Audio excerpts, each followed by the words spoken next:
Live. I am alive. Do not disturb. Volume off. Let's check. YouTube. Gotta make sure we're actually live, dude. Gotta check the status, man. Oh, there we are.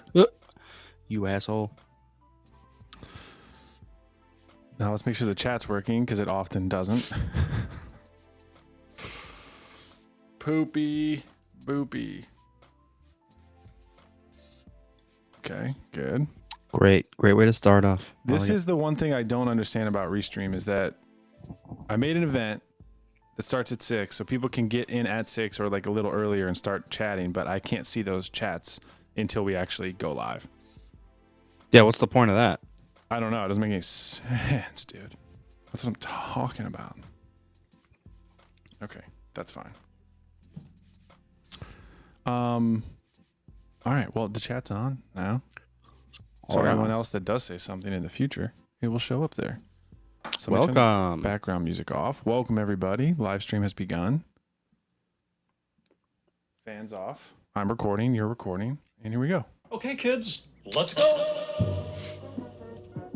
There has been an awakening. There's been an awakening. Have you felt it? In my genitalia. Something's awake.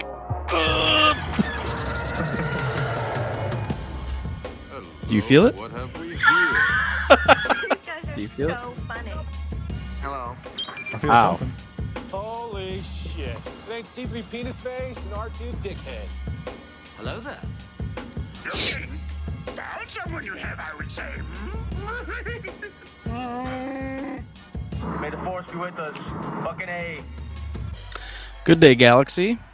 We're back. It is Rogue Squadron. It is What- Monday night. What a missed opportunity with Snoke, what? man. Supreme Leader. Supreme Leader Snoke. Yeah. I'm a big Snoke fan. I wouldn't say it's a missed opportunity. Well, here, let me step back. The missed opportunity is not having him included in more things. The fact that he's a clone of Palpatine, I'm okay with. I just wanted to see more of him. Well, and that's just it. Right. Like you created a cool Emperor-esque character for the sequels. Yeah. Above Kylo, who was clearly struggling internally. And then you're like, yep, nope, have him.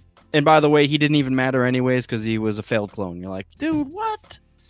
I guess this is where I differ with a lot of fans that hate that, is that I don't think the fact that he's a clone makes it like it doesn't matter.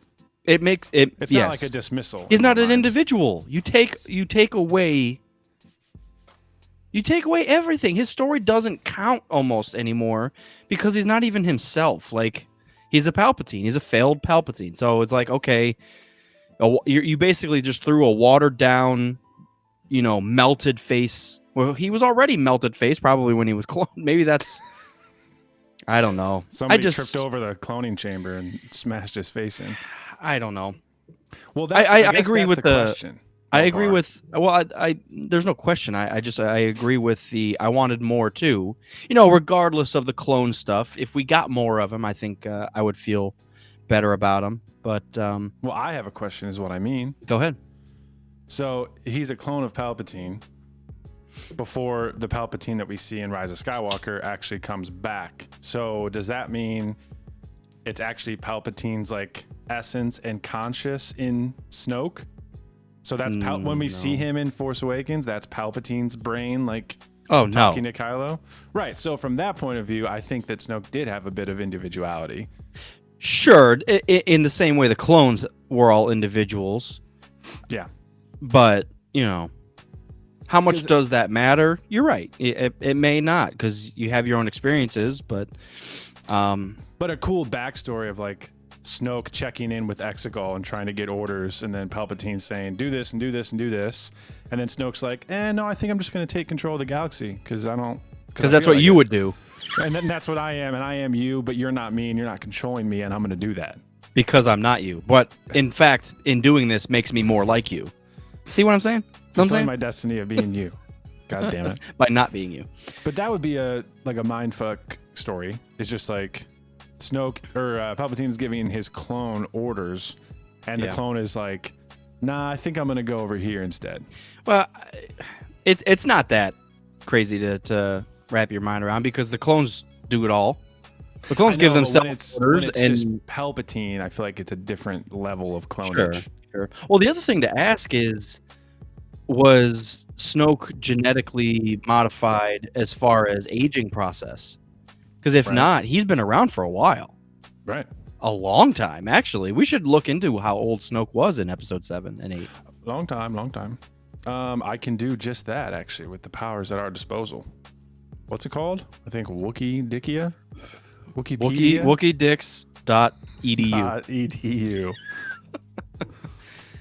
Pornhub.gov/Wookiees. Snoke. Okay. Let me do a little screen share here. Well, the crazy thing is, you know what Mando did was kind of fuck that whole theory up because they had test tubes of like full-grown Snokes. Right. So that kind of stabs our theory in the back right there. Well, those So- were like maybe it took 1,000 tries to get Snoke right, and even he was not a correct full clone of Palpatine. You know. Yeah, I just more questions than anything. I just don't know. I wanted more Snoke, man. So this just vaguely says after 19 BBY. Which is after episode 6? 3 Whoa. BBY. BBY. 4. So it says during the Wait. Imperial era after 19 BBY. So it's like anytime after episode 3. He was born. Right. There's no Or specific created. date. Man, that's throwing everything out.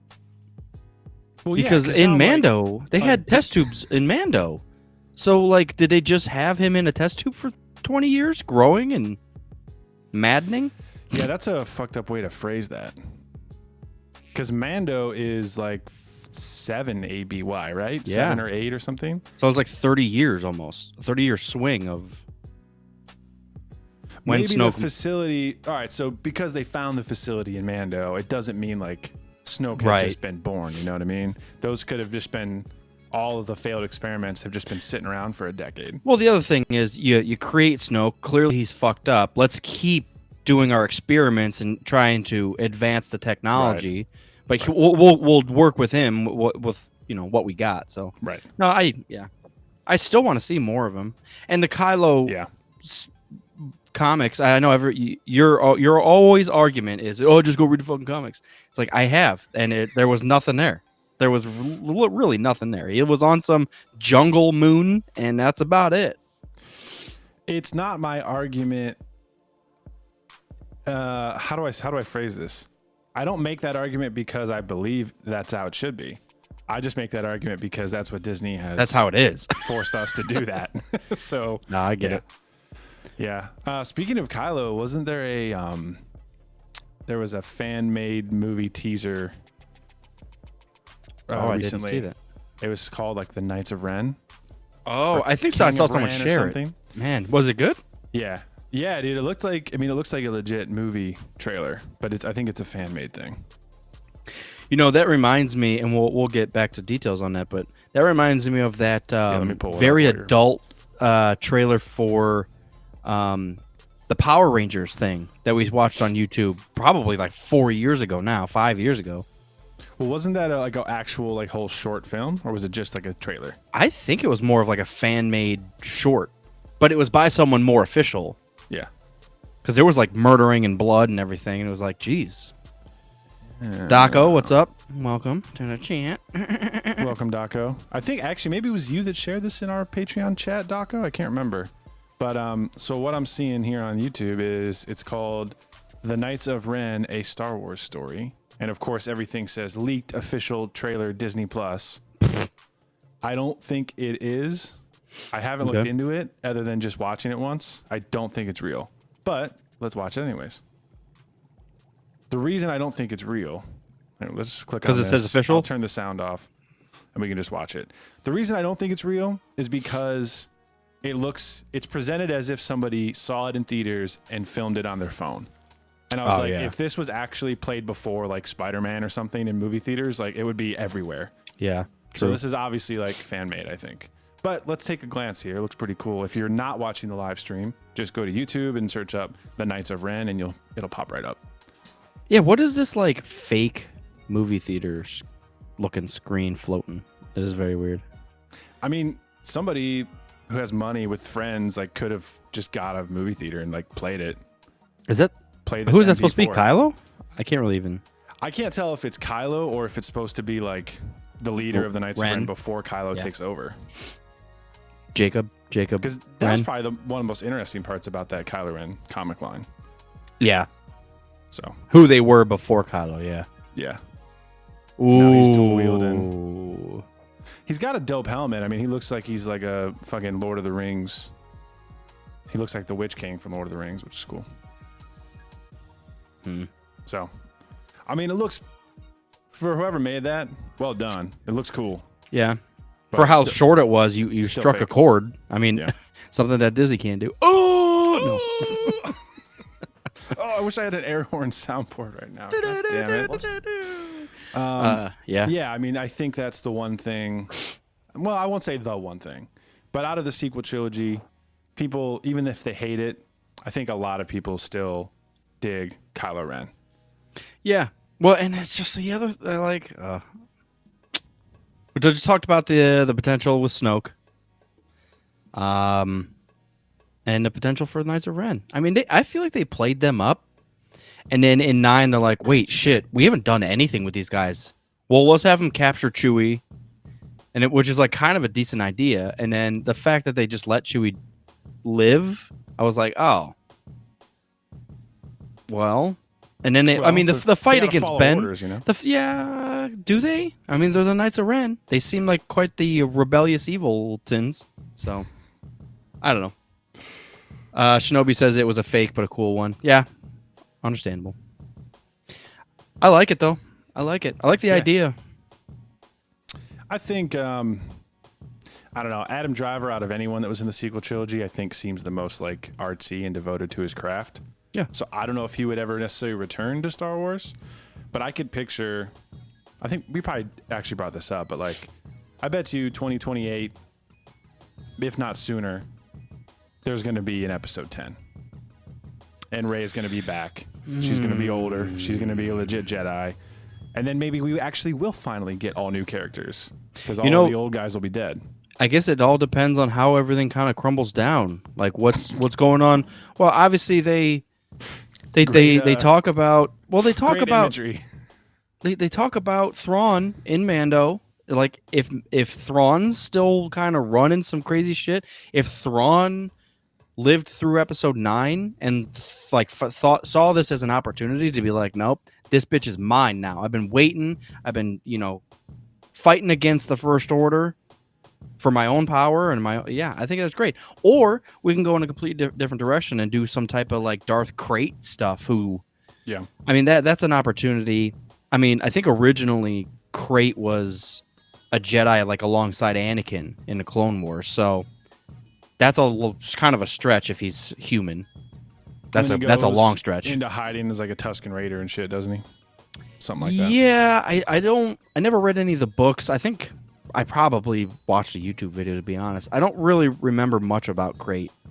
He's basically doing what Boba's doing right now. He's just assimilating into the Tusken culture, really.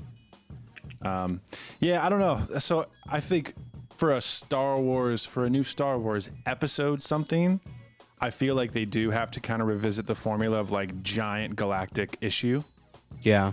And I don't know how they're going to do that with Rey and crew. Like if it's just like 15 or 20 years after episode 9, I feel like another giant galactic problem is just going to seem cheesy as fuck.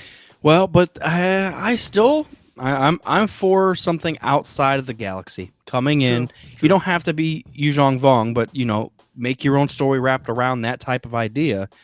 Because I do think it's a cool idea bringing the galaxy together, good, bad, mercenary, all of it, to be like, hey, we got to put our differences aside because if we don't make a change, we're all fucked. So yeah, it'd be interesting to see like throughout the first, there's like a Sith uprising, and they're not like an outright giant threat, but they're kind of like lurking in the background. People are like studying Sith culture and whatnot. The dark side's rising, and then throughout the trilogy, outside galactic threat comes in, and then they end up having to like join forces to take them down. I mean, that's kind of how the High Republic book started. The one I started reading was like, hey, there was this like galactic catastrophe in exploring the Outer Rim or the unknown regions or something along those lines. And it was like, shit, the Jedi were kind of more like ambulances at that point. They weren't even like battle ready people. They just went out to help and save people. Jedi ambulances. That's I don't know what you dial on the Jedi phone to get the ambulances, but 999. I bet it's Order 67. But What do you think a phone number looks like on Coruscant? You know how we got the country codes and everything. What's Coruscant like? Plus 9738 616 616 94387. How many phone numbers do you have to have when there's trillions of people in the galaxy? I don't know. I don't think a lot of people have phones in Star Wars. That's true. There's a lot of poor people, so It's all digital. They probably got like Bitcoin and whatnot. Oh, Not yeah. that doesn't have anything to do with a phone, but like a crypto contact. You know what I'm saying? yeah. Crypto contact. Yeah, I mean, Shinobi's saying Yu Zhang Vong was always hot or cold. You either loved it or hate it. And to be honest, I didn't like it when I was younger. But like, Yeah. I feel like that's still a decent idea to go off of. So, yeah, well, of course, Mara Jade can't be a part of this anymore. So, I don't know. Yeah. I think out of all the things that I really want them to do in live action, it does have to do with Luke Skywalker younger, which they did as a cameo in Mando. Could they do that as a leading character? Probably not. Although you see The Irishman, and that looks pretty fucking good. So can you get Mark Hamill and just DH him for like all 10 episodes of a new Jedi Order series? Maybe. Maybe. Be expensive. Yeah, man. So, But they're making billions on Disney Plus, so like it's something that they can't really afford. So, what would you say your top 3 acting performances was for the sequels? Obviously, Kylo's probably going to be number 1, but yeah, Kylo definitely number 1. We're talking just 8, 9, 10, or sorry, 7, 8, 9. yeah, Yeah, I would say Kylo. I would say Luke, and I probably 3PO would say Rey. Daisy really is a wonderful BB-8. actress. No, Beat Boop. Yeah, Han was good, obviously, but we've seen him before. Daisy was awesome.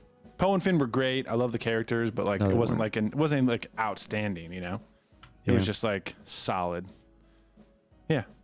I would say Kylo, Luke, and Rey. yeah. I don't know. I honestly wouldn't. I don't even know where I'd go. Kylo. Yeah, I'd probably say Luke, but I don't know. Luke and 8 was stupendous. Yeah, up there in the waves. So, I told you during a recent visit that I watched the movie Mid-90s. This is a random tangent, but Oh, yeah. You did, and it took me by surprise what you said, because for whatever reason, I must be remembering the trailer wrong, because I did not get those vibes from this at all. no, I think the trailer was Misleading. on misleading. Yeah, because it was a very. I mean, it does say drama / like comedy drama, but Dramedy. it came out in 2018 and was directed and written by Jonah Hill, who we're big fans of from obviously Superbad, and maybe that's where part of it came from. Probably. We're like, oh, Superbad, dude, let's fucking go. Right. And it was way heavy. I mean, like to the point where my wife was like, I don't feel comfortable watching this. Jeez. Like, yeah. Because there was like underage sex and drug use and abuse. And I mean, there was a lot going on. So I would tread lightly. I personally would recommend it if you're into that really, really real stuff. It definitely makes you like, whoa, this is a little bit hard to watch. But that's why you're there watching it, sometimes. Yeah. So, Yeah. It's Jonah Hill's directorial debut, inspired by his own childhood in the mid-90s. wow. I didn't know it was inspired by his own child. 13-year-old skateboarder culture in Los Angeles. Yeah, it's definitely got a really cool vibe to it. A really cool time vibe. Obviously, it's like pre-cell phones and all that, so it's just like kids hanging out. the group of kids. So there's a young kid that it's based around. He's got an older brother, but the kid feels like he doesn't fit in anywhere. So he starts hanging out at like a skate shop, and there's obviously like kids and stoners that hang out there. So he kind of goes along with that clique, but assimilates. It sounds so far like it's Sandlot, but skateboarding instead of baseball. And sure and shit.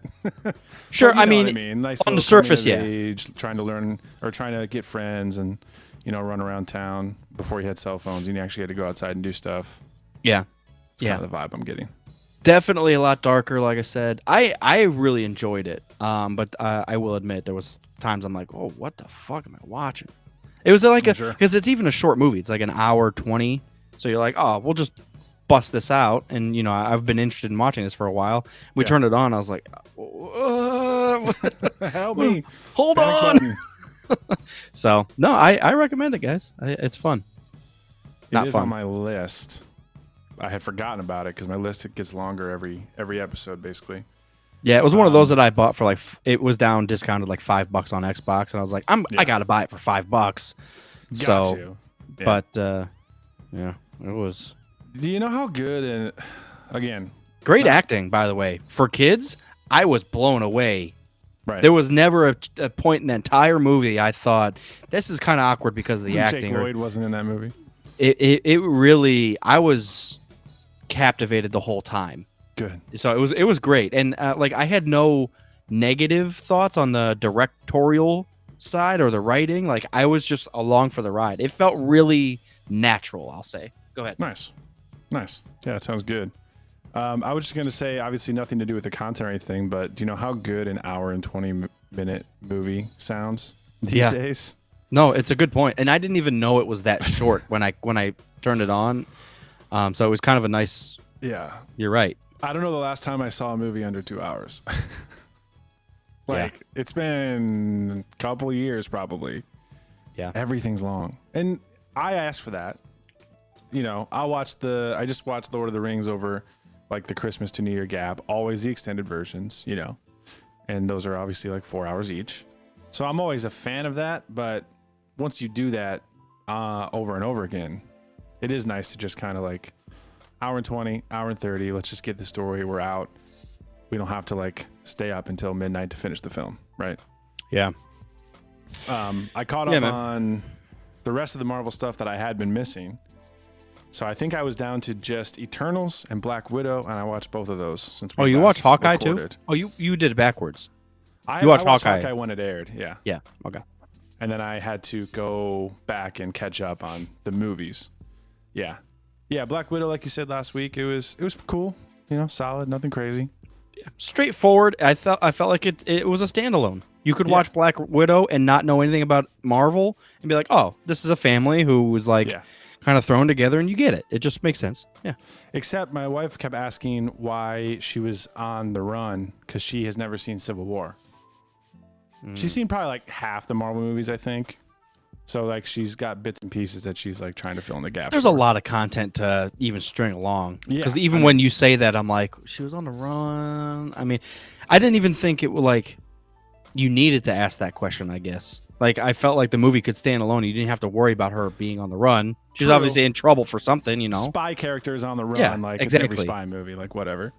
It was solid. Ohio opening was dope, like you said. I didn't catch that was Natasha at first. It took me a minute. Like the young version. But yeah, it was good. The end got a little, too many explosions, falling, landing, fighting, red dust, explosions, falling. That got a little monotonous, but in general, I think it was fun. Yeah. And then Eternals was totally the other direction than what I expected, and totally different than like all the Marvel stuff that we've seen. So far. So it was bad. No, it wasn't bad. I'm kidding. It wasn't like Marvel's been fucking killing it, so this one's trash. So this one is the opposite, so it's horrible. Don't watch it. It wasn't like groundbreaking. Sure. It was very enjoyable. It's totally different. So like we've gotten so used to, with the exception of like, well, a lot of like military and down to earth stuff. We're always seeing New York. We're always seeing tech, soldiers, guns, military, Iron Man, Captain America, et cetera, et cetera. So a lot of the Marvel stuff's been rooted in that. Guardians was like a huge jump. Yeah. And then you have people like when Thanos finally comes in, that's totally different than everything that we've seen. I guess Thor is probably the closest that we've gotten to like this super extraterrestrial stuff. Mm-hmm. But the Eternals is completely, it takes place on Earth, but they're completely aliens. They're like built and programmed by the Celestials, which are those giant fucking things that we've only heard about before in Marvel. And they get sent to Earth, and they're basically guarding humans against this enemy for like 7,000 years. So they show up. Oh, wow. I'm spoiling the whole movie for you right now. I'm That's sorry. fine. I just kind of Go went for into it. But they show up like in BC, like in the Sumerian Empire. Okay. Like all the way back then, and then they go through history, and they're all rooted in like mythology. So like there's one guy's Icarus, so like obviously that. Oh, comes that's from, cool. Yeah, so there's a lot of like ancient history stuff in there, which I'm always a big fan of. One dude is Gilgamesh. He's a beast. He was my favorite. Gilgamesh. That's awesome. The epic. Yeah, exactly. So it was cool. Yeah, it was a lot of fun. Very spacey. Very the one lead dude is like Superman, basically. So it's like the Marvel version of Superman, which was interesting. He flies around and shoots lasers out of his eyes. Yeah, I won't spoil the end, but it was fun. I thought it was slow to get started, but once it got going, it was dope. Nice. No, I'm interested. Like, even if spoiling it, like that's fine with me. Sometimes I need that help. So. Yeah, and I didn't spoil it a lot. Like I would even say the reason I think the beginning is a little rocky is because they don't give all of the backstory at the beginning. They kind of give a little bit, and then they jump to present day, and then they kind of fill in the gaps. So I'm just kind of giving you like the plot summary from IMDb. They get sent to Earth. They're supposed to protect humans so they can evolve without getting wiped out by these like crazy enemies, and then the plot continues from there. So yeah, I would check it out. I'll try. I would check it out, man. I'll try. You will try. Mm-hmm. A lot of like top line actors in that movie too. Like I was surprised. Angelina Jolie is in it. Oh wow. You got Rob Stark and Jon Snow from Game of Thrones. And who's the other? Kumail Nanjiani, who's hilarious, and he got fucking jacked. Oh really? Yeah. Jesus. And a couple other people I'm blanking on right now. But yeah, it's on Disney Plus now, so go check it out. Hell yeah. I'm starting to catch up on stuff, but I'm also just in fucking rewatching stuff. I rewatched Batman 1989 this past weekend. Nice. It just hit the vibe, man. I was like, I woke up and literally sometimes if I don't feel like watching shit cartoons that my kid wants to watch, I'll just put on like a classic movie. And he was loving it, and I was like, dude, this movie's so good and bad all at the same time. It's just like a fun trip down memory lane, but also like it was the first Batman thing in like 60 years, so no one gives a shit. Like just throw him on screen, have him beat some people up, and make sure it's all at night. There's your Batman movie. Exactly. Lots of shadows, lots of statues. Yep, that's all you need. Yeah. I was thinking, everybody has their own like favorite Batman. Who is your favorite Bruce Wayne? I have a sneaking suspicion that once the new one comes out, I'm gonna say, what's his face? Robert Pattinson. From what I'm seeing from the trailers, I'm very interested in this like younger Bruce Wayne. It's not Batman Begins young. We're a little bit into it, but it's not like old disgruntled fucking Ben Affleck want to murder everybody Bruce Wayne. Yeah. See, I like the old disgruntled Ben Affleck. I was just going to say, I think Batfleck is my favorite for Batman and for Bruce Wayne at the moment. But I'm open to changing my mind. Yeah. It's hard to say because obviously the movies get better and better. And then you got Flashpoint coming up eventually, and Michael Keaton's going to be coming back. So by the time I see that, I might jump back to my childhood and pick Michael Keaton. You never know. He's a weird dude. I feel bad saying that, but it's like you got to be a Michael Keaton fan to be a Michael Keaton fan. I think I'm a Michael Keaton fan. I do like him. Yeah, he's I loved him as Vulture. That was awesome. Yeah, it's weird how he'll fit certain things, and I feel like other things it's like try to make it work, but whatever. I don't know what I'm talking about. Some Michael Keaton hate tonight. Is that what I'm hearing?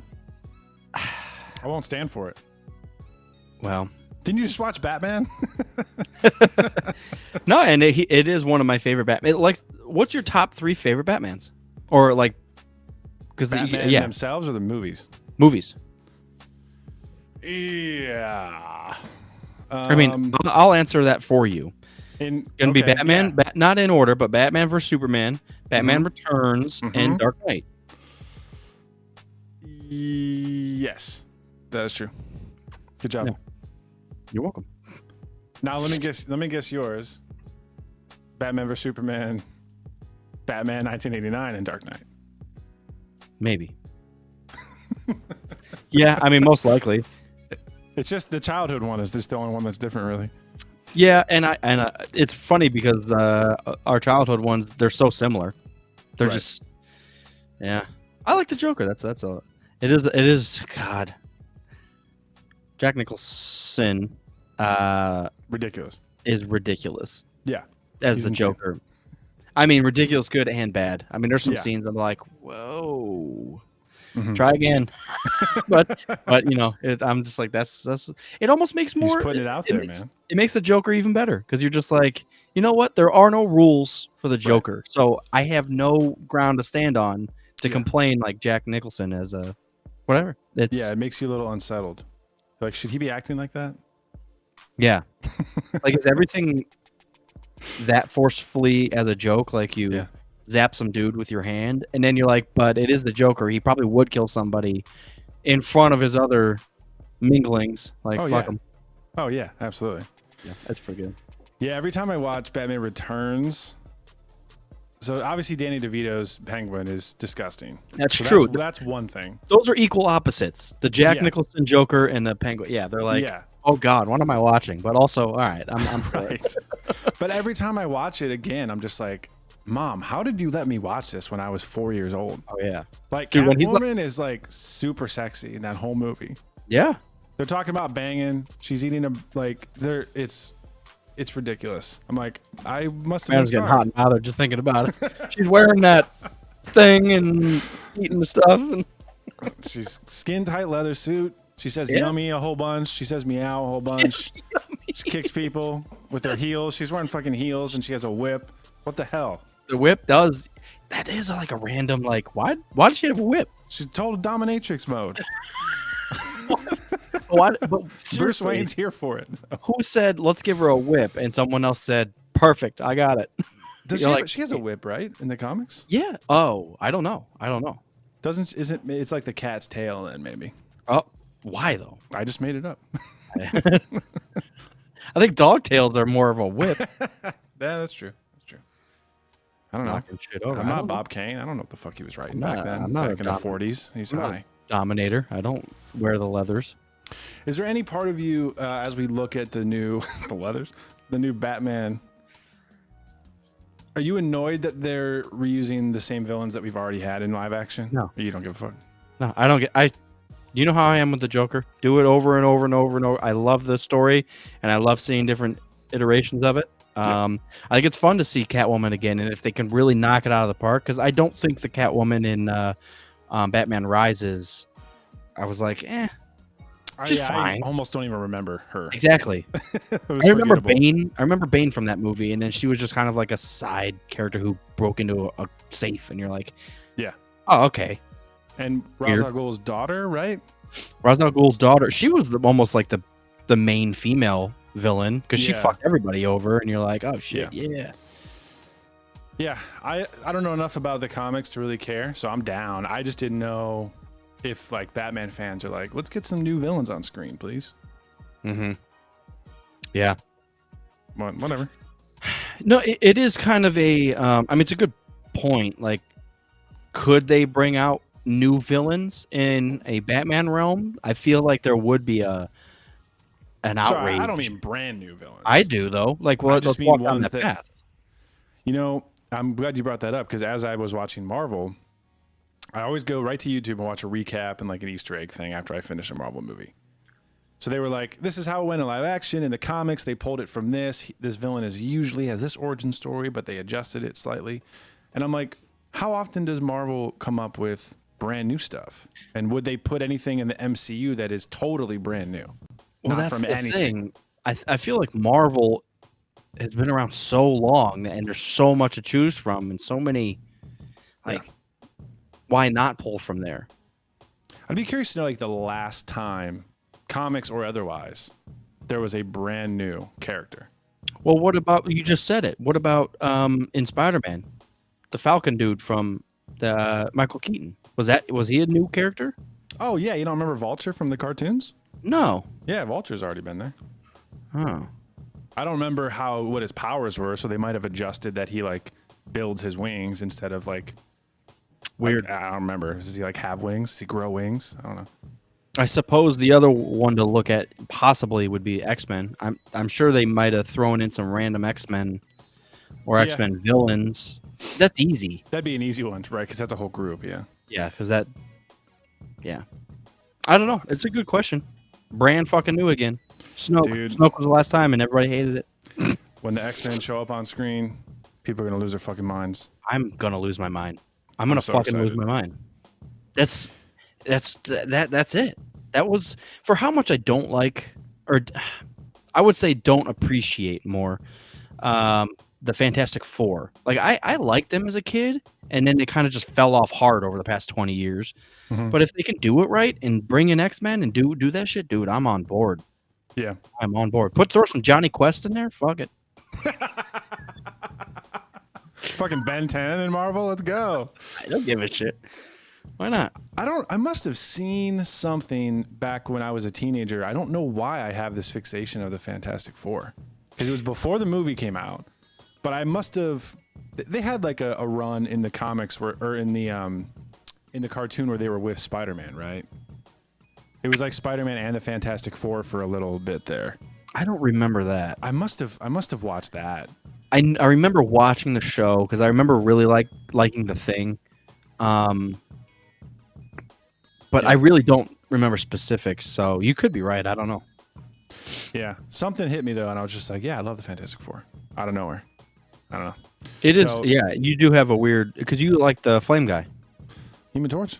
Human Torch. No, Captain Flame guy. America before he was Captain America was a Human Torch. Wait, what? Yeah, what's his name? Chris Evans. He was the Human Torch in the first movie, the first Fantastic Four, and he was the lead football player dude in Not Another Teen Movie. God, I don't know why. I know I texted you about this. I don't know why my brain never connected Jam from Detroit Rock City Yeah, and Fanboys. Like it was so blatantly obvious, but I had Yeah. never like watched those movies like within the same month. I feel like I was either watching one or the other, and then like the other week or even just a few days ago, I was like, wait a second, no fucking wonder. we had to have brought it up though, because that was like the two movies that I think of when we make the comparison. It's like early 2000s comedy, starts in Ohio, has Rush in it, and he's in both of them. Yeah, I don't. For some mental block, I just never. I was like, oh, no fucking wonder. I'm an idiot. Yeah, I'm if you guys blanking don't know, on- I thought there was more like that as well. I'm blanking on it. I thought there was more movies that were like in that same kind of vein. well, all you guys should be familiar with Fanboys, and if you haven't watched the movie Fanboys, go fucking watch it. 'Cause it's great as a Star Wars fan. Yeah. Especially a Star Wars fan near our age, because you get to experience that Episode 1 hype. And then, yeah, if you guys are rock and roll fans, Rush or Kiss. Yeah, Detroit Rock City's a fun one too. It is fun. Yeah. Innocent. They're both like innocent, fun. They don't try too hard, but they're. I mean, we pull a lot of our intro quotes out of Fanboys, so Yep. Yeah, nothing in there from Detroit Rock City though. not At least yet. Not yet. Not yet. Might have to do a new intro. No, it's fun, Fuck, man. it's Elvis. I haven't seen. I haven't seen that movie in so long. Actually, I need to get that. I Yeah, need to figure out where I can stream it. Yeah. Huh. Dope. good one. Yeah, man. And then I started Succession. I know I told you that we're pretty deep into it already into the first season. I think I'm we got very geeked about that. a couple more episodes left in the first season. Yeah, it's fun. It's fun. I'll say that. I have random critiques of it, and it's Parts never of it are like fun.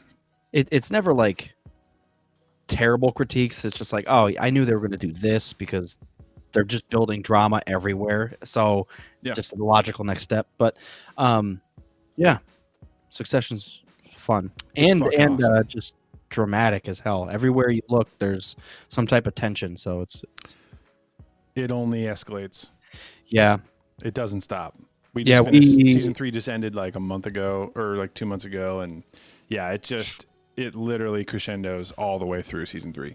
Yeah, we hit kind of a spike. We started taking off because they just did the family. They all went down to the oldest brother's ranch and did the intervention stuff, or I can't. What the fuck am I trying to say? But Kendall falls off the rails and starts doing meth in a fucking random house, and I'm like, dude, what the fuck is that? I know that scene was crazy. Yeah.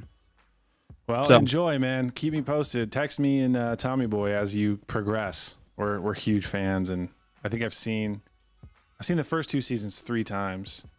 Jesus. We just watched season 3. I'm probably gonna rewatch it again, because that's another one where, I mean, I guess it's just like any show. When you watch it week by week, it feels different than when you go back and you watch it all. Like in Succession. Oh. It does. It feels different though. And they have a bad habit. I think that's my only critique about the show is like they'll do something in the first episode, and then the next episode they're like, "Oh, we're at this fucking business summit that no one mentioned. We didn't tell you about it, but the whole episode taking place here." Like they'll jump every once in a while to like a random spot. I am for it. I am fucking for it. I mean, I like it. It's just like it's disorienting when you're going, week by week, and you're like, "Oh, they're not doing any of those threads from last time." Okay, wait a second. We gotta. Yeah, but I almost wish more shows would do that. Let's jump around. Yeah. We'll catch up as the episode unfolds, So it's like, and I do wish that Boba Fett would do a little more of that. Now, of course, we're only 3 episodes in. It's unfair criticism. Different audience as well. Succession demands a lot from you. They're like, you're not an idiot. We're going to introduce a bunch of new stuff this episode, and you're going to have to just figure it out by the end of the episode. That's fine. Let me figure it out. I know, but kids watch Boba Fett. No, kids can't watch Succession. No, that's not even 18 and up. That's like a 25 and up. That show gets dark as fuck. So get ready. Brace yourself. If you were mid-90s rubbed you the wrong way, you might be wary at some of the future episodes of Succession. Oh, really? But I hope you enjoy. I don't know. Mid-90s there was... I think that one was more of a shock thing. Like, I was not expecting any of that. Succession's like, okay, it's on HBO. We're starting with heavy shit. I'm assuming it's just going to get heavier. So, but it's so funny, though. So it catches me off guard sometimes, too.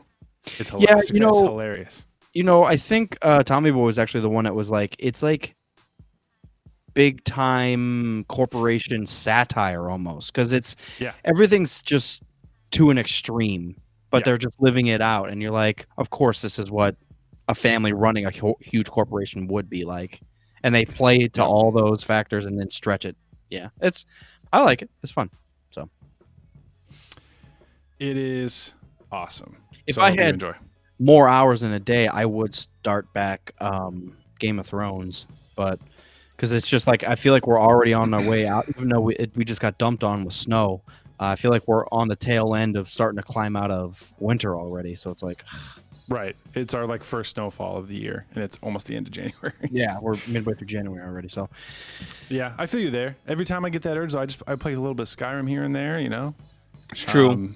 I have been itching to get into the Westeros world. I got Fire and Blood last year, which is like the Targaryen prequel book.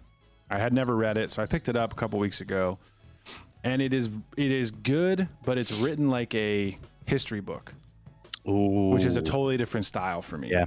And I think my favorite part about the Game of Thrones stories is getting in people's heads and hearing their point of view and how they talk to each other and think about other characters. So I honestly put it down. I think it was really well done. It's just not my style. No, I feel it. As a history major, there's a lot of grueling details that people can pull, and you're like, is there any type of like connection here? Like, this is all good information, but how does it affect people? What were people's thoughts during this time? Like, that's what I want. Exactly, yeah. And you already know with Westeros, like, there's so many locations, and Aegon went to this island, and his sister went over here, and this sept got burned, and he went to this town, and there's too many like capitals, and there's new Yeah. There's a lot there. The most interesting thing, I think, is like what I want to look up, and maybe I'll just do like a summary or something, is when Aegon invades and takes over, how many things in like the power structure in Westeros start to shift. Like the Baratheons were like a lesser house, and they basically kind of like started to take control of the Stormlands because of Aegon like conquering. He wiped out the other guys, and he was like, you better swear fealty, and they're like, we're not going to do that. And the Baratheons are like, well, we'll trade with them, and we'll be on your side. Just put us in power, and we'll make it happen. And then from then on, obviously, like they have a huge role to play in the kingdom. So that kind of stuff is interesting. A little role. But yeah, it's a little too historical there, you know. Oh yeah. Randomly, I watched some like. No, I didn't watch it. Maybe I read it in a magazine. You can't watch things. It was kind of revisiting Rogue One, and they were talking to Gareth Edwards and how he got the FedEx's least favorite movie of all time. Unreasonably, I don't get it. But yeah, so there was a couple things that kind of struck me. I was like, oh, this is pretty cool. So in Gareth Edwards' words, it was less space fantasy and more space war, with a grittier tone to match its story of ultimate sacrifice. And I was like, dude, you just summed up the entire fucking movie in one sentence. Great job. And it played out so well. If that was your aim, you fucking nailed it. Yeah. So yeah, but it's nice to see that on or spelled out in front of me. Yeah. Because a lot of it, we do get lost in the space fantasy, and to see it just space war and play out, it's nice. So, this was just my thought. I still think it's so ballsy that they played directly into minutes before episode 4. I was like, I still can't believe they did that. But yeah. See, don't you feel like that was a shock though in 2016? Oh yeah, absolutely. See, that's where I wanted. Sorry. All right. I guess it's that time for the segment where we get pissed about everything. But the whole idea that we could have a series of Star Wars episodes and then have stories in between that intercut in the story and could take big risks like that. Yeah. Like literally leading into the crawl of episode 4, the original Star Wars movie. Well, the nice thing no one expected that shit. Like, I grew to love the Rogue One characters. A lot of people didn't, and I get that. And my first watch through, I was like, I didn't love them. I just I had to grow to love them. Mm-hmm. But the fact that they killed everybody off, I was like, man, it makes these nobodies more or less so much more important, because it leads directly into episode 4, making that difference and giving I was like, oh, man, the dominoes were falling, and when you don't care about those dominoes, it's like they do make a difference. Yeah. Each one. Yeah. Yeah, absolutely. No, I wish that we had more. I just wish there was never a pause on the films. Yeah.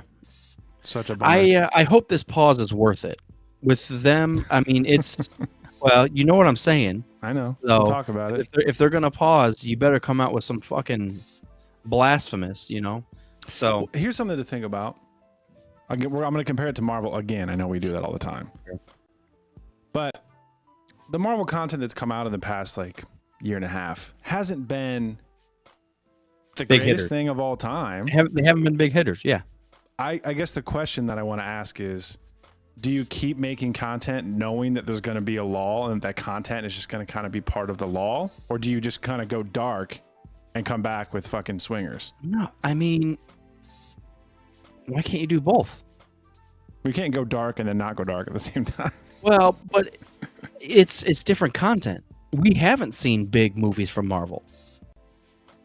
We haven't. We haven't. True. Yeah, I guess. It's all been series, and there's been 3 movies this past. Yeah, but Black Widow, is that your big splash? Well, that's exactly what my point is, though. It's like we released that, and even Eternals got kind of bad reviews. So it's like we have these movies coming out. We need to further the storyline, even though we know they're not going to make $1 billion. So are the fans cool with that? I am. Yeah, I am too. If you're that big of a Marvel fan and or Star Wars fan, you're gonna watch the stuff. That's where we're sitting right now. Mando was a risk that worked out. Now we're getting to Boba Fett, where it's like it's still a risk regardless. We're all still watching. So I think the reward is still there. Like it will pay off regardless, unless they just absolutely fuck it up. I mean, our feelings aside over the past, well, at least the past episode, I'm sure it'll get going. It'll kick into gear. Some crazy shit will happen. I have heard that like episode 4, 5, and 6 are really supposed to be a lot more epic. A lot more shit's happening. So I don't know. I don't know where I'm going with this. I just Well, let's start talking about Boba. let me finish up Rogue One. Okay. Oh, sorry. Oh shit. So yeah, there was just 2 other small things. Gareth said, quote, because when they offered it to him, he was like one of like 40 directors that they were considering. So he went in, did his 20-minute interview or whatever, and he left and just thought to himself like he'll never get this. And his thoughts were, first off, A, they'll never offer this to me, and B, he didn't even think he wanted to do it because he said, quote, you have to be careful with this type of stuff. It'll ruin you. Think of Ryan Johnson. Ryan Johnson does it, and from here on out, regardless of how people like, he just has a bad name now, unfortunately, that he has to dig out of because he did Star Wars. That is a weird thing. Yeah. It's just there's a large population that shit on Ryan Johnson, because of one movie he did. So, I'm fascinated by the momentum of opinions. Well, people will find their opinions online. Be like, someone hated it, well, then I'm not going to watch it because it's terrible. And you're like, dude, you didn't even watch the movie. Yeah. Or they read an opinion online going in thinking they'll hate it, therefore they will hate it. Yeah. They're looking for reasons to dislike it. It's so fascinating to me how that happens. Yeah. I think obviously it happens outside of movies too, Oh, yeah, with anything. Sports teams, fucking books, anything. Absolutely. And then the final thing was that they offered Gareth Edwards 2 scripts to read up front. The first one he actually passed on. My thought was, what the fuck did Gareth Edwards pass on? Oh, yeah. Because he said, and I'm thinking maybe it was episode 8. Because the timeline there. Well, was it 2 different versions of Rogue One, or was it 2 totally different movies? I think it was 2 different storylines. So maybe it was like 10 years before episode 4 and like a whole different rebellion story, maybe. Oh, maybe. I don't know. I read it more as he passed on a movie that was made. But you could be right. But that was the big thing. I was like, fuck, what if Gareth Edwards did episode 8? How different would everything be? Would we have hated Rogue One? Who would have ended up with Rogue One? Ron Howard? I don't fucking know. It's so fucking strange. Those small little decisions. Yeah. The small little decisions. Like, he could have just taken the first one that they offered. How did he know there was going to be 2? Yeah. It's such an avalanche of things, too. It's like bad first reaction to episode 8, and then it's like we hate Ryan Johnson, and then it's like his style choices and his taste. We just hate it. So now all of episode 8 is just like garbage. Not to us. I'm just saying, like, to those people. Sure. It's weird how it like snowballs like that. Yeah, that was it was a nice little fucking weird, dude. Quick like 2-page read, and I was like, I like Rogue One. I'll read about Gareth Edwards and how he got the gig, and I was like, oh, there's some stuff in here. So yeah. I need to go back and I was thinking back to us theaters episode 8, saw it for the first time. What the fuck happened? Let's not say anything or tweet anything. Let's go see it the next day and make our final opinions. I guess I just feel like I want to do that with Shang-Chi and with Eternals, because I got a bad taste from Shang-Chi the first time. I was like, I'm excited about this character, but this movie feels like Aquaman to me. It got cheesy as fuck. Maybe I need to try it again. Maybe I need to watch Aquaman again. I don't know. I've watched Aquaman several times, even though I hate it every time. I know that's probably why I didn't, because you were like, the love scene, don't do it.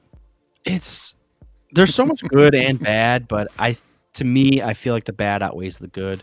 I love Aquaman. I love the casting. I love casting was great, But like I said, anything underwater sucks. For me, it was the giant crab. See, I'm for that. I didn't like. Yeah, you know what actually bothers me? I hate saying that people were pretty bad actors. I didn't like the girl. Her acting was weird to me, and maybe it was partly the character she had to play, but I just, for me. Also, Willem Dafoe, I love and hate him all at the same time. I love you. As you said that, I was gonna get excited to see that you saw Spider-Man, but you haven't seen Spider-Man yet, have you? No, I have it pre-ordered. Xbox allowed me to pre-order it, so I've paid for it. Once it'll launch, I'll watch it right away. So, when's it coming to digital? Actually, that's a good question. That's what I don't know. Let's find out. Spider-Man: No Way Home digital. Because I saw it twice, but I want to see it a couple more times. Let's see, February something. Will you load the web page, please? I clicked it and I'll fucking open it. I see February something, but now the freaking page isn't loading. All right. So there's no specific date. It just says February. Yeah. They're probably just trying to milk the theaters, and just as soon as they get below a threshold of sales, they'll just launch it. Yeah, that one especially. I want to say ticket sales. Hang on a second. I got to see something. I heard a rumor. What box office you're saying? Yeah. I don't know why I typed in ticket sales. I should have typed in box office. Tickets. That Spider-Man No Way Home opening brings in the highest ticket sales of 2021. That makes sense. I thought I saw that it had a second best opening weekend of all time behind Endgame. What? Wow. Well, let's it won't outsell Endgame. Let's slow clap COVID for that. No one watched a movie for 2 straight years, and then they're like, Spider-Man's coming out, and everybody's like, finally, something. Well, I think regardless of COVID, the fact that they multiversed the old Spider-Man into the movie would have done it no matter what, True. No. Yeah. No. I also just love that everyone knew that going in, and it was still such a genuine fucking pleasant surprise. It was amazing. Yeah, that's what you want. That's what we've been asking for. That's one of those things. Go enjoy it. Sometimes giving the fans what they want pays out. Sometimes. It's a fine line of knowing what I'm thinking and what I want you to do when you're making movies. Exactly. All right, let's jump into Boba Fett. B.T.B.A.T.M.A.N. Yeah, we didn't catch you after episode 2, so I guess we'll talk about episode 2 and 3 together. Episode 2, I thought was great. Yeah, it was kind of what I was asking for, what I was expecting. Things kind of started moving along. Shit happened. You see the badass Wookiee. The Hutts are involved. You're like, oh, all of a sudden it's Star Wars, right? And all of a sudden Boba Fett's pushing back and acting as like an actual mob boss. Like he's saying, no, this is my fucking land. Get off. Blah blah blah. You see some epicness with the Tuskens too. Yeah. Where the train thing was a little gimmicky. I'm for it. I like the train thing. Yeah, I do too. I was like, dude, this is fucking awesome. Let's take out a fucking train. Well, first of all, the high-speed levitating train across the Dune Sea was fucking sweet. Just to see. Yeah, my question was, why did they need that? But because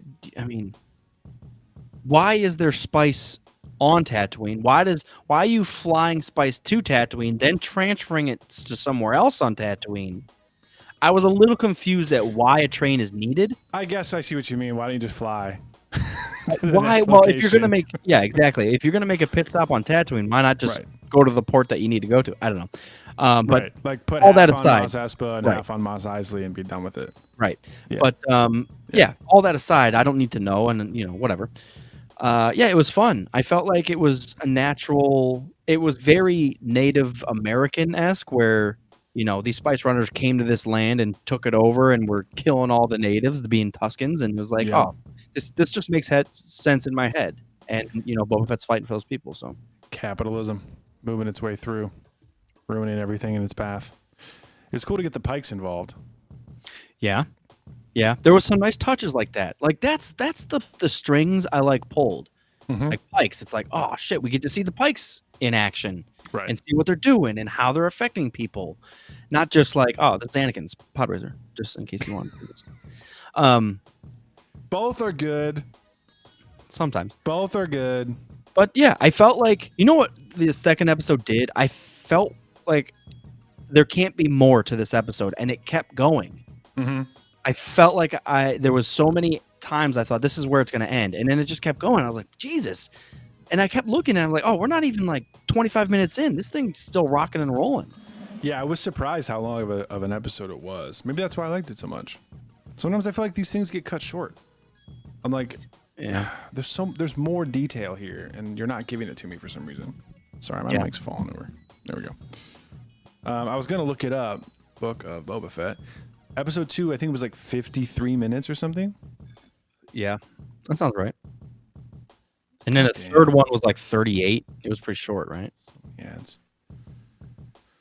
So many ads. All right, there we go. Season episode 3, 38 minutes. Damn, I'm right on. Yeah. Episode 2, 51 minutes. Nice.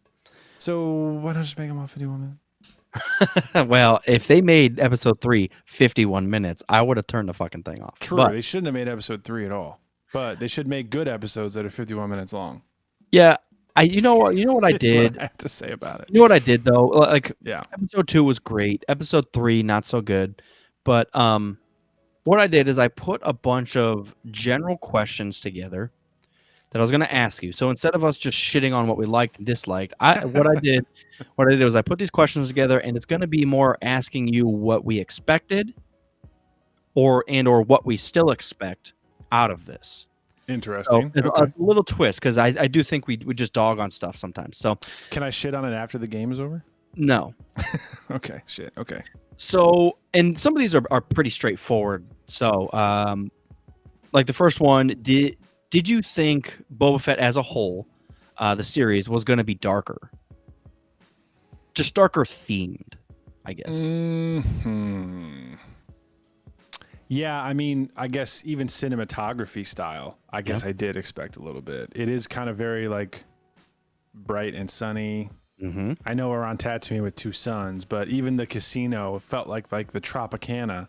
Yeah, not like a dingy cantina. dude. Even when we're in, Did I say casino? Yeah. yeah, even when we're in his barracks or Jabba's palace, it is like a awkward like. This is where we meet. You're like, what? This is where people die, dude. People get fed to a beast. There here. should be blood and cum all over these walls, because there's no rules when Jabba was here. There should be Twi'leks passed out, beer pong tables tipped over, Rancor's passed out. Yep. But yeah, it does feel. I mean, I know his palace is empty as of now, even though we brought in a random, Power Ranger bike gang. I was gonna say he's got his teenager gang. It does still feel like completely empty, and I'm sure that'll change. He'll win people over. Yeah. But it is kind of an awkward feeling right now. But yeah, I okay. So we both expected it to be darker. Along the same line, did you expect more violence? Actually, probably not. I mean, I think from the trailer and from how Boba acted in Mando, I was kind of expecting him to be like, I'll kill you if I have to, but I'm really trying to get this whole respect thing ironed out and make sure people get treated fairly. I mean, and he if you're murders. an asshole, I'll murder you. But if you're not an asshole, then let's do business, He straight up murders a garrison of stormtroopers with a gaffy stick. Dude, they're Very fucking violent. stormtroopers. Yeah. Very violently, though. Yeah, We haven't even got close to that. I don't think Boba Fett has fired his blaster yet. Think about that. I find troubling. Think about that. Maybe we'll find some story thread later on where the Tuskens were like, we hate blasters for this reason. Well, that's not true because they have sniper rifles. Never mind. Yeah. I'm talking myself out of it. Well, yeah. I see what you mean, though. But it's like current day, because you're talking about the Tuskens. That's his flashbacks. Current day, he hasn't used his blaster yet. He used his back rocket to disintegrate that guy. But Right. that's about the most brutal thing we've seen Boba Fett do. And I know some people are going to be like, he's trying to turn a new leaf, but I feel like to turn a new leaf, you have to start violent, and then like slowly become I fucked up, because that's what we saw with Mando. He started off cutting people in half with doors, and then he turned a new leaf when he saw that smoke show in the swamp. But Well, we it's don't true. need quite that much backstory with Boba because we've already seen him as like a bounty hunter who murders people. That sets But people on fire. it was an instant. I'm probably jumping my questions here, but Go ahead. it was instant. Think about what we knew about Boba. Episode 5, Episode 6. Murdering, Please. murdering, no disintegrations, intelligent as fuck. He'll outthink you. He's going to be there and get the job done. I mean, it's a shitty thing that he got knocked into the pit, but we've all had an issue with that. But there's this... I thought you were going to say, we've all been there. We've all fallen into the Sarlacc pit. It Come happened. on. But, he only has 4 lines of dialogue the entire OT. Yeah. So maybe it's like one of those things like there's a mysticism about him. He's cool, calm, collected, but also very violent, very deadly. He was going to outthink you. Right. And then we get into this. He falls into the pit and climbs out, and this is where we're at. He's not very violent. He's not particularly deadly. He can fend for himself, well, from a certain point of view, unless the guys have shields. I think he's still violent when it comes to that point. I think he's not getting like fucking street fights every 5 seconds. I thought he was going to be more brash, and that he would slowly turn a new leaf and start like trying to get people to come on board with him. You know what I'm saying? Yeah. So that was my expectations, but we'll keep rocking and rolling here. What was the type of growth you expected to see from Boba? I mean, we just kind of talked about it a little bit. Like, where was he going to start and where was he going to go? Yeah, I mean, I guess he is. It's a weird thing to say because I kind of knew from the end credit scene after Mando and from the trailers, we kind of got the vibe. It's like, I'm a bounty hunter, but I'm turning a new leaf. I want to rule with respect. So that's kind of where I expected him to go, and he's going that way. That almost reinforces my point, though. Like that scene where he walks in and fucks Bib up immediately without thinking is like, dude, that's the Boba Fett. That's him. Look at him. Right. And then we start the series, and like, he's kind of like fumbling, and he's almost like questioning himself, which isn't always a bad thing. Maybe I shouldn't have done that or whatever. But he's letting other people live, and I don't know. He's just not the Boba Fett I expected to see, or that I thought that they were setting up. Like, he walked in and blasted Bib. And I'm like, dude, perfect. He wanted to take over. Bib Fortuna's an asshole. Well, so are the other people trying to murder Boba Fett right now. I don't fucking know. Yeah, I mean, I guess I'm trying not to mix up him blundering as an old man with sunburns injuries. Yeah. As his ruthlessness towards his enemies. He's been I very feel forgiving.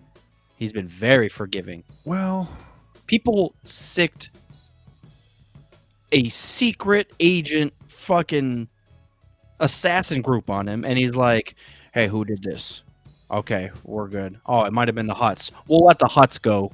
You're like, dude. Yeah, I guess they that's just true. stick a devil Wookiee and an assassin group on you, and you're like, yeah, but we'll let them go. And you're like, the Wookiee, I think, with Chrysanthemum, I think he's playing a different game. I think he's like, this guy's also a bounty hunter. I know his game. That I'm one gonna I set got. him free. If I need him, I'll pay him for something. Like, he doesn't need to kill him after that. He was doing a job. Completely understand, yeah. But yeah, I guess you're right. Yeah, I don't With have the to be right. assassins and I'm everything. just... No. You're changing my mind. I got you. All right. What have you been surprised by so far? Good and bad. Good or bad, I guess. Yeah. Surprised by the speeder bikes in episode 3. Oh, that's bad, yeah. I'm surprised by the Vespas from Naples that they put in the show. I'm surprised they went that in depth with the Tuscans. So I'll chalk that up as a good thing. Yeah, I would agree with that in a good way. The other thing that's I'm still kind of on board with, but we'll see where it goes. Is the flashbacks. How heavily used those like dreams and flashback sequences are. Oh, I love them. I do. I'm really enjoying them. I know one of my future questions, and we'll just get to it now, is how the two timelines are going to collide. It's got to come to a peak somewhere where he does something in his flashback and it directly correlates to where he's at and what he's doing now. Yeah, like we'll see him finally like take down the Pikes, and then some other Pikes come in for revenge or something in the future. Yeah, something like that. Yeah, that makes sense. Yeah. Any other like big surprises? I mean, we're on Tatooine, obviously. I'm surprised that we're still on Tatooine. I guess I don't That's mean that. I don't true. mean to dog that. I did think that we were gonna like. I don't know. It's weird to think that it's a galactic scale, but Boba Fett is going to take control of the crime syndicate just on Maz Espa. Like, we're not even just on Tatooine. We're just in the city of Maz Espa. Yeah. You know what I will say is another random one I just thought of is I'm surprised how big Mos Espa is. True. Yeah, we don't see that shit in episode 1, that's for sure. I mean, we see Tatooine quite a fucking bit, obviously, and throughout all of Star Wars, and that's a huge city compared to what I thought Tatooine was. Yeah. Maybe well, it's grown over the years, obviously, but Watto is poor as fuck. He's living out on the outskirts in the slums. was that Mos Espa that? Yeah. Yeah, it wasn't Mos Eisley. No. Anakin and the pod racing and all that stuff is all Maz Espa. Boon to Eve. Mm-hmm. That was all Mos Espa. The Boon to Eve classic, yeah. Hmm. Boon to Eve is a day, right? It's not like a place. I thought it was like the arena. We're going out to Boon to Eve tomorrow. That's the track. I'm actually. I just heard Eve and I thought it was a day. Oh. I'm gonna look this up. I know this is a side tangent, but these are the details that are important to me. This is what matters. The Boon to Eve classic. Yeah, I assumed it was like the Indianapolis Annual pod 500. race and cultural event. Yeah, so it's like the Indianapolis 500. Talladega. Yeah. We're going down to Talladega tomorrow. Anakin's racing his pod racer. No, yeah, but it says the event was held by the Hutt clan to commemorate the holiday Boon to Eve. Oh, so what is Boon to Eve? Boon to Eve was an annual holiday and festival celebrated on the desert planet of Tatooine.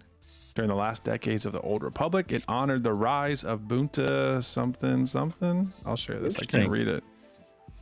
It honored the rise of Boonta Hestilik Shadru to godhood.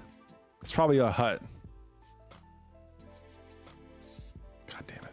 Is that who Boba Fett's going to kill at the end? Boon to Eve? Boonta was a Hutt who ascended to godhood. Yeah. What is godhood? It's a deity. Becomes How a do you deity. ascend to it, though? No, people saw him as a deity. Got it. Okay. Yeah, so they're honoring a Hutt. The Hutt clan is honoring a Hutt. Man, and that's it's called canon? Boon to Eve. Whoa. Yep. I fully thought that was going to be under the Legends tab. That's cool. I like it. So we're racing for an old Hutt that people consider a god. This is interesting. So it says during the last decades of the Old Republic.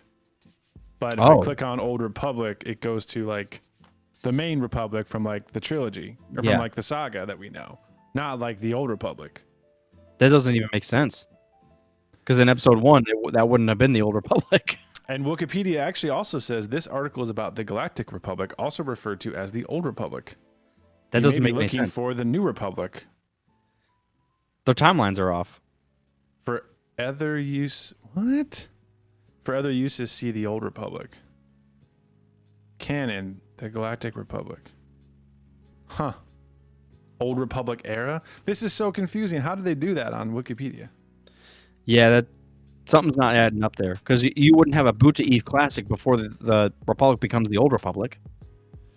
Well, I wonder if they're... We're lost. Anyways. I'm so confused. Dewey. I'm surprised they would fuck that up. All right. Well, whatever. What are you happy with so far? With Boba? The Tusken culture is awesome. Mm-hmm. I think episode 2 all the way through was very entertaining, but my favorite part was him being accepted, getting his fucking lizard LCD trip. That was a surprise. LSD trip. I did not expect something like that. That was fun. But him having like the hallucination, going to the tree, getting the branch, crafting his gaffy stick, all of that culture stuff was fucking awesome. Yeah. I love it. Yeah. That was very cool. I will also say, what am I happy with? Fennec. Fennec's been kind of that. I don't even know how to say it. Like the classic bounty hunter. Do you say happy or character. unhappy? Happy. Very Okay. happy with Fennec. Because she's the one that's like still got a solid mind. I feel like Boba Fett's lost and he's trying to find Yeah. his way, so he has to like lean on. Like Fennec's just like, hey, we should probably fuck them up because they tried to kill you. I don't know. And he's like, well, no, start murdering. Actually, yeah. Now that you bring that up, I would add that to something that I am surprised by. Boba seems like not vindictive, Yeah, as I would expect. I don't know. Maybe we're gonna see a flashback that explains that, but I am getting mixed signals. Like he goes to the mayor's office and he's like, "I want to talk to the mayor, and if you don't open the door right now, I'm gonna start killing people." But at other times, is like the Hutts tried to kill me, and it's like, maybe did they? I don't know. What's their plan? Let's wait. That's the muddied waters that I'm getting mixed signals. Like he's tossing threats out to the mayor, like I'm gonna murder everybody, and then literally people try to kill him several times. He's like, yeah, but we should probably try to go home. Maybe he knows something we don't. I guess. Yeah, exactly. I'm hoping things add up, but I am getting way mixed signals. So, I like the character of Fennec, just to piggyback off what you were saying, but I think her acting has been really weird. oh really? Okay. I think her acting has been really awkward so far. So, yeah, I I thought Tierra Morrison's acting's been. That's the other thing to touch upon, though. The Boba Fett we know doesn't talk a lot and is fully masked all the time. So now we're getting into this weird where he's now older. He has his mask off 90% of the time, even when he's in goddamn battle. He won't shut up. Know. Yeah. And he won't shut up. And I feel like, I feel bad saying this, but Tamir Morrison saying more and more is making me like Boba Fett less and less. Oh, see, I love it. I don't like him as an actor. I'm a clone fanboy, so I know, but and what's funny is a Glass Armor said, why don't they just hire someone else to play Boba Fett? And I was like, you can't. right. He's the only option because he's literally a clone. So, Yeah. Well, that's the whole yeah. reason that they have the show, is that he's the right age, blah blah blah. So coming right out of episode 6, which we are, where did you think Boba Fett would go? What made sense in your head? Like, if he did survive the Sarlacc pit, climbs out, where do you mentally think he would go? I did not expect him to stay on Tatooine, that's for sure. Well, if he doesn't really have a chance because he was raided. Well, they don't have to write that in though. He True, could climb out and just find Slave One and get the fuck off Tatooine. Yeah. Right. Yeah, why hasn't he gone to his fucking ship yet? Yeah, I was wondering that too. Like, that would be step 1. Like, as a bounty hunter, if your armor is gone, the the Jawas see his ship in Mando. It blows which up. Takes in place before this show. No, with the exception of the flashback, obviously. And which him climbing out is a flashback. Him climbing out of the... But everything with the mayor and forward is all after Mando. So he's already had Slave One. What's he not fucking doing? Just fly over the city and blow things up with the Slave One. What are you doing? No. Slave One was blown up in Mando. So the now sequences, Slave One isn't a thing. Slave One was not blown up. The Razor Crest was blown up. Oh, you're right. Yeah, he's already got. So when he's with the Tuskens, he doesn't have it yet, or we don't know if he has it. Well, but once we're seeing all the present day stuff, quote unquote, he has Slave One.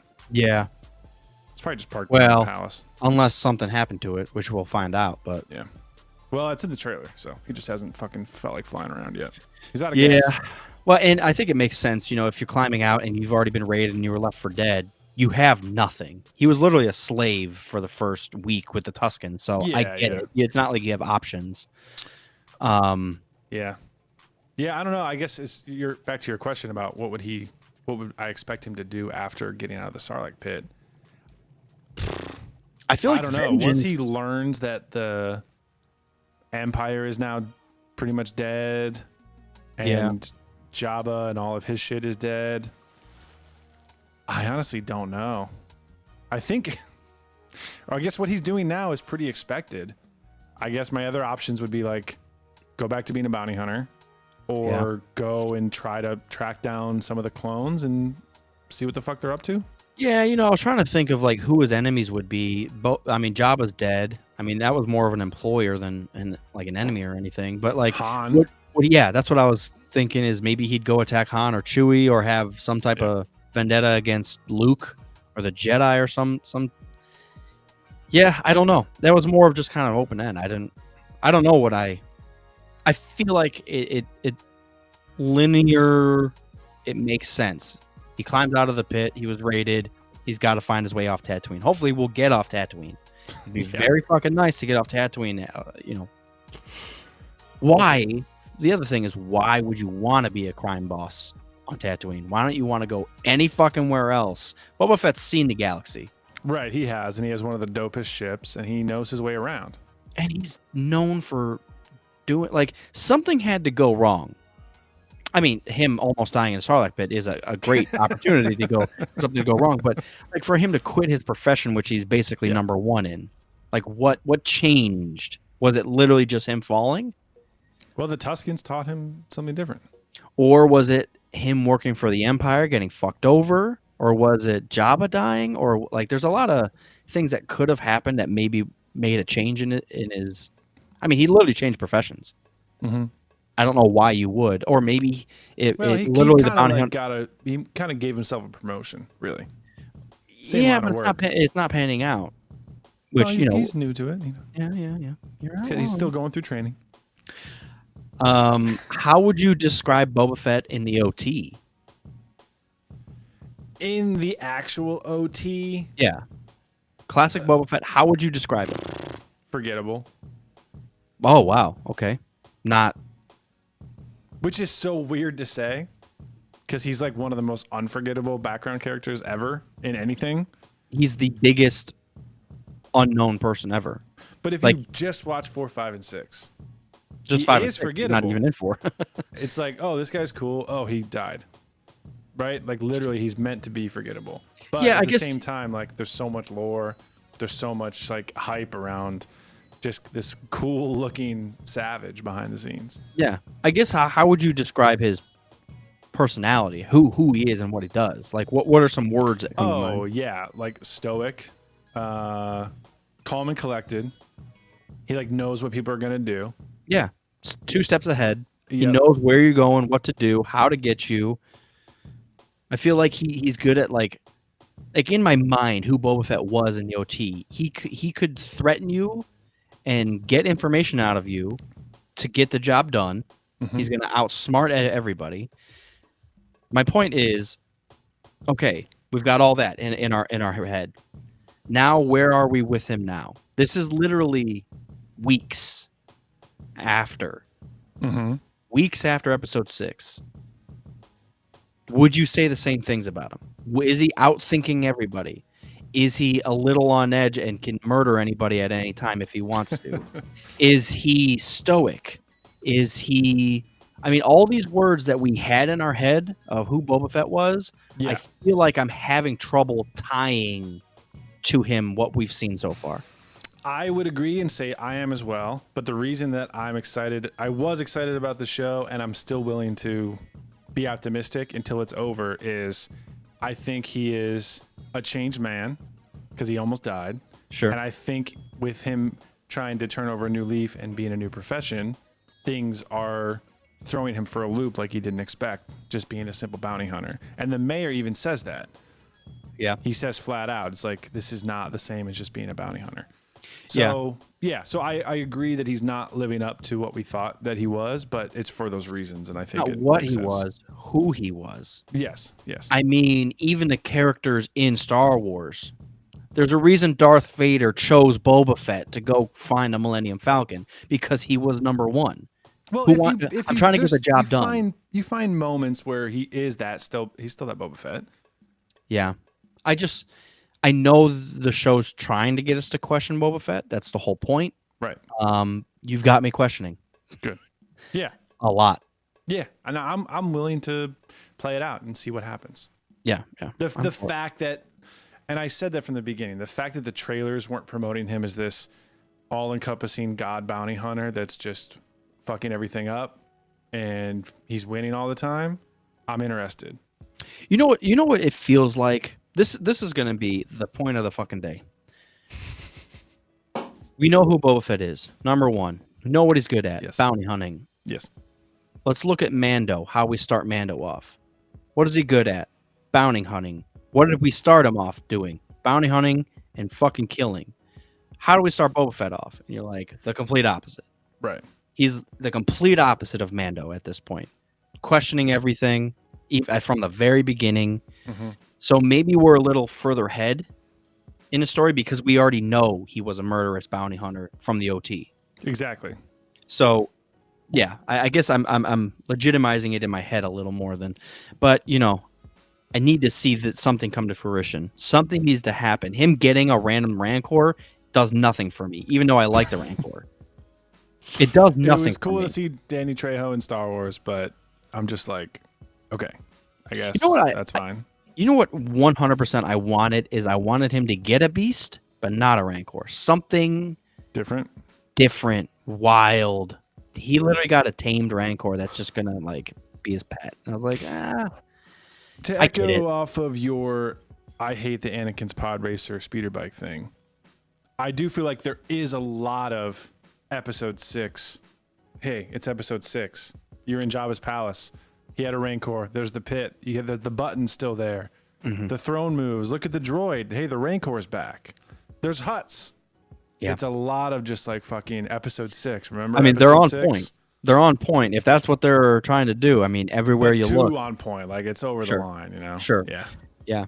And I'm sure we'll get. I mean, we do have, very colorful Vespas. That's new. I know you said I wasn't allowed to shit on things after your Go ahead. questions, but I had a kind of a slew of them. We kind of touched upon most of them, more or less. So go ahead. and I don't want to spend the whole time shitting on it because I did feel bad when we were just trashing it on Wednesday in the group chat. I did feel bad, but I also didn't want to pretend that I liked it. Yeah. That was my first impression of it. It was, and the only thing that I'll touch on is like his little group of teenage gang and their speeder bikes. The same way that we talked about the Galactic Star Cruiser Hotel not feeling like a Star Wars thing. Oh, yeah. Them and their speeder bikes did not feel like they were in the Star Wars universe. And I know some people were like, "Oh, it's a callback to like Back to the Future." The second movie where they're literally on hoverboards chasing after each other, and they're like half cyborgs, and it's like, yeah, but why?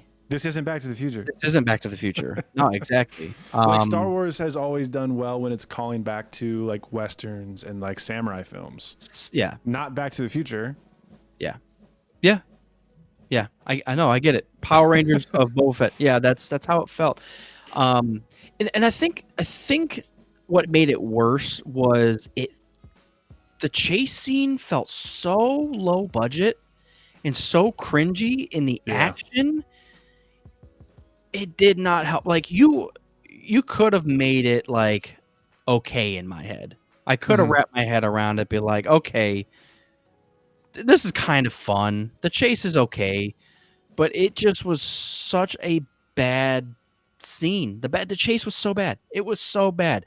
I didn't give a shit about the chase before it even happened. And then while it was happening, I was like, I almost wanted to turn it off. I'm continuing to not give a shit about this. I cringed even more while it was happening, and I didn't. Adako was saying they should have shortened it, but that might have been it. Like, the longer it went, the more obvious it felt low budget. Like even them turning and like the awkward like zoom ins on their face and like I'm gonna get you. You're like, dude, stop it, stop all of this. And then how it ended, I'm like. It felt like a 90s terrible sitcom chase scene, like off of WB chase scene from the 90s. It wasn't great. But why? It wasn't great. Why do that? Why feel the need to, hey, I got an idea. Back to the Future. Everybody loves the chase scene. Actually, that's probably the worst part. For a chase scene. Yeah, well. There was a couple chase scenes in Solo, and they were great. I'm like, we can make it work. Yeah. But not like that. Yeah. No, I'm. So again, I don't want to go on a tirade about it. But What else? What else even It just happened in felt that episode? totally out of place. What else even happened in that episode? Oh, there was the He approaches the Santa Pike Claus Syndicate, attack. and he was like, "Stop doing business." And they were like, "Well, somebody else already promised us this." Oh, and the it was water gang guy, or yeah. whatever. And then he find out, which I felt was so sudden and out of nowhere. I shouldn't say out of nowhere, but it did feel very sudden, that his entire like family of Tuscans, they're all dead now. Exactly. I felt the same way. Like I felt like he built left all to that like up, make a deal like- with the Pikes, and then he goes back to the camp and it's all gone. You know, I was trying to wrap my head around that too, because I also felt like all that was for nothing. But maybe that's the sense of Tatooine and how brutal it is. Like you do all this work to help people out, and none of it matters. The brutality continues. No one gives a shit, Yeah, especially towards Tuscans, because no one understands them and their culture. yeah. So yeah, I mean, I get the snafu about that because I was the same way. But I I think just felt it was quick. I think that's the point. But I agree. Go ahead. Maybe I'll watch it again on Wednesday before the You're new right. one It was a comes out. flashback, and then everything was on fire, and it was like, dude, what the? You spent all this time setting this up. Why throw it away so suddenly? Right, like I feel like he has more lessons to learn from the culture of the Tuscans.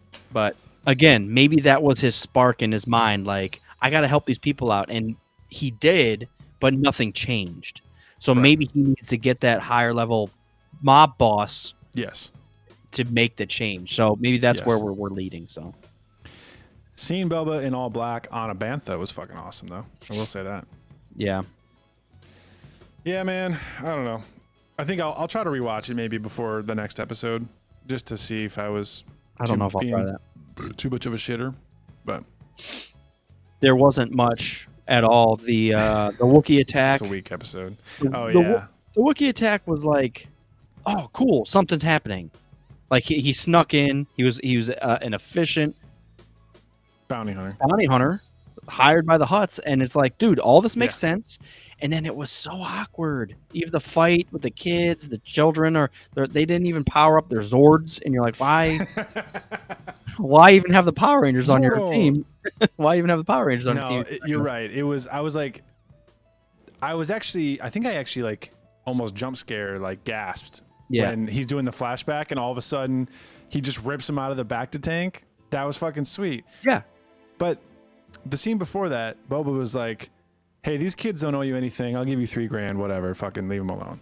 And then all of a sudden they're like in Jabba's palace with him and they're like his little personal teenage bodyguards. I was like, that was weird. Yeah. Is he trying to become Zordon? I guess. He is. He's Zordon. Rangers. He needs to get inside of a it's tube even and in leave the his desert. armor. He's even in the desert, dude. This is perfect. Yeah. Yeah. Zordon was like also, wasn't he in a tube himself, Yeah. keeping him alive? Yeah, we're on Power. This Power Rangers. That's great. He is Zordon. Okay. Now, where's Ivan Ooze come into the mix? That must be episode 4. Ivan Ooze. Yeah, look out for a glob.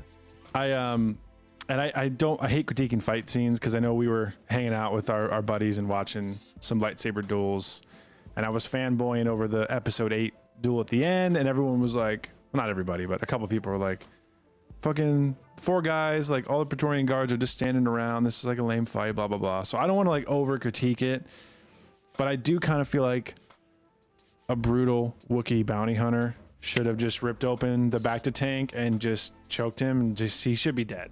Oh, it should have been a He should have thumb. been dead like Should have used his thumb to just 10 crack seconds. Boba Fett's neck and done. yes. Wookiees rip people's arms off. Like Especially a Wookiee he that should have been size. dead like right away. Dude, it was one of those things. Yeah, I mean, you're not wrong. I didn't even really think of that. Like, obviously, I thought it was a weak attempt from a Wookiee, but like the fact that he was sent to kill him and woke him up, like you could have just opened it up and shot him in the head and been like, "Perfect, done. Let's get out of here." But instead, you like shook him awake, slapped his face a little bit. Hey, wake up! All right, throw. You're like, Not a "Dude, very good bounty hunter. No. What did you think about him letting him go? I know we talked about it a little bit, but I he was very. thought that was cool. See, from a mob boss point of view, again, there's an attempt on your life, and you did fuck all about it. Nothing. You did absolutely nothing about it. You didn't even do anything to the 2 fucks that sent the dude. But see, what I'm betting on is him playing the long game. And he knows that the Hutts and this bounty hunter have a role to play, and I can leverage them in the future if I don't fuck them over now. I feel like that's not going to work at all with the Hutts. The bounty hunter makes sense. They're the same profession. He's not going to hold anything against him. He was paid to do the same shit. Yeah. I completely understand. That makes sense in my head. The Hutts, I would have taken one of them out and sent the other one back crying. Been like, dude, there's some savage on Tatooine. He doesn't give a fuck about us. And that's where the big shit could hit the fan. Well, but again, I do think he is calculating, because if you kill one of them, then all the Hutts on Nal Hutta are pissed, and now there's like 12 bounty hunters coming after you, trying to kill you.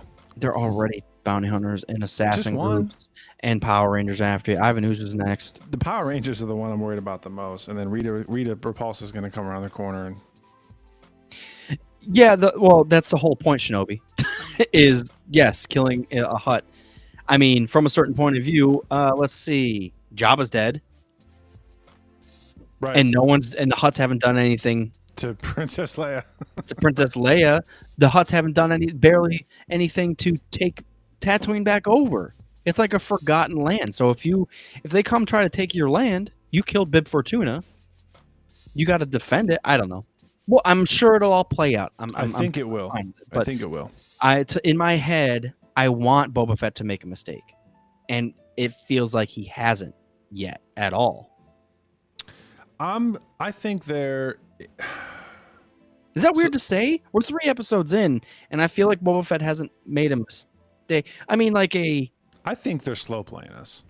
Well, clearly they are, but if they're not, then this show sucks. So. I mean, it's going to go somewhere quick. I'm sorry. It's going to go somewhere quick. I joke. I think they're slow playing us. I think it's like, I'm trying to think of a parallel from a different story, or from like Game of Thrones or something like that. It's like you don't let people know that you're pissed. It's like you make people, lull them into a false sense of security, make them think that you're incompetent, you don't know what you're doing, and you want to let them live so that they can play a role in your future schemes. Yeah. And then the last episode, he's going to approach Chrysanthemum, and then he doesn't do what he wants, and then Boba Fett just like caps him right in the face. Yeah. So. I mean, Shinobi, that doesn't make any sense, because they tried to kill Luke.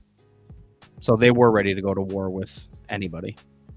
Shinobi, they literally tried to kill Luke both with the of us Rancor. And our children combined. Don't argue with him. They made Leia a slave and tried to kill her brother, the only Jedi left. I don't know. I'm hoping the Hutts do get involved violently instead of just sending one Wookiee over and everybody just kind of shakes hands and walks away. It's just, that's how I felt like it happened. There was supposed to be a murder, and instead everybody shakes hands. Murder. I'm angry. Everybody shakes hands, and even someone gets a gift. Like, you get a Rancor out of it. You're like, this is weird. It was maybe weird. If he's building bridges, I get it. Like, yes. he will twist this later. It will play out. But as it sits right now, it feels weird to me. Yeah, just keep in mind, like, Mando was he's a samurai. And in Boba Fett, I think what we're getting is he's totally mafia. Yeah. It actually makes me want to go back and rewatch Godfather and just see if there's any parallels and stuff. Yeah, I don't know. I hated episode 3. I really did. But I'm willing to watch it again, and I'm willing to obviously just keep the series going and then just see how they pay it all off at the end. Yeah. Do you think someone like Kira is gonna show up? Do you think that's gonna be kind of the big, like, oh fuck? I think they haven't been leaning on that as like a crutch, which I do appreciate, but I really do think they do need one big drop. They need one like bigger character to pop in. And I know Chrysanthemum was like a nice little cameo, but 60% of the people don't know who that was. I didn't even know who it was. Yeah, exactly. And neither did I until I looked it up. Wikipedia, baby. I think they do need like one larger character to kind of tie in. And Kira would be perfect. It's all crime stuff. I mean, yeah, Kira, let's do it. Or Shizor. Bring in Black Sun and Cannon. If you brought in some crazy shit, Kyle Katarn. Dude, come on, man. I think that's what we if we get to the last episode or like the second to last episode and we have one big reveal or big cameo like that, I think that would help change anyone's perspective on the show. And then we go back and watch the whole thing with a different light, and it's like, or Cad Bane. It's a totally different show. You think Cad Bane's gonna show up? I don't know about that one so much. See, that's. I'm loose on timeline there because he popped up in Bad Batch, but that was. Yep, and her and or him a while back. Yeah. Dude, someone needs to show up and help Boba out. We need a montage scene. I'd love to see Commander Cody. I'd love to see a Camino in. Cad Bane would be cool. How do you feel? Kira would be cool. I know we spoke about this a little bit, but they keep mentioning how Tatooine used to be covered in oceans, and I'm like, dude, you keep bringing this up, man. I want to see some shit. Yeah, find some seashells or something. Let's. I need to see something because that's so cool. Maybe that's where the crate dragons came from. They used to be like underwater lizards or some shit, and then they just kind of made it work on as the sun. Yeah, as you say that, it does draw a lot of parallels to Camino, I guess. See. Yeah. Cloners. Well, it's not like he can time travel, so I don't know. We'll see. Yeah, I don't think he has that upgrade on Slave 1 yet. No, they didn't install that into his DNA when they cloned him. You know what he hasn't done? He hasn't gathered his party, so he needs to do that before venturing forth. So he's got to do a couple tasks and get some party members. I am appreciative of that. It doesn't feel like we're just doing tasks all over the place. True. It does feel like maybe we're being slow played, but it does feel like we're at least inching towards something. True. Yeah, for sure. We'll see what happens. Episode 4, 2 days. 2 days. I'm excited. I do think at least by like episode 5, 6. I mean, it's gonna go crazy. I really popping off. Yes. Someone's gonna show up on Tatooine, and we're gonna leave Tatooine. Is the hope, and we'll return and take shit over. So yes, please. Awesome. Cool. Well, thanks for sticking with us, guys. Bye, guys. We like Star Wars. You must leave the bus.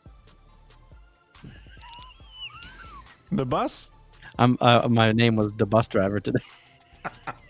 Oh, who wants to smell my shit? I did buy Dune, by the way. That's a random thing. I bought it. I'm gonna watch it here over the next week or so. Isn't it on HBO? I bought it before I got HBO, so. But I think it was down to like $15 for a new movie. The Spice Melange. Order Spice Runners. What if they're all just transporting salt? That's the spice in Star Wars. I got a salt. No, we already know it's spice. They're getting high off that shit. Hell yeah. Isn't it also used in like Bacta? Bye, everybody.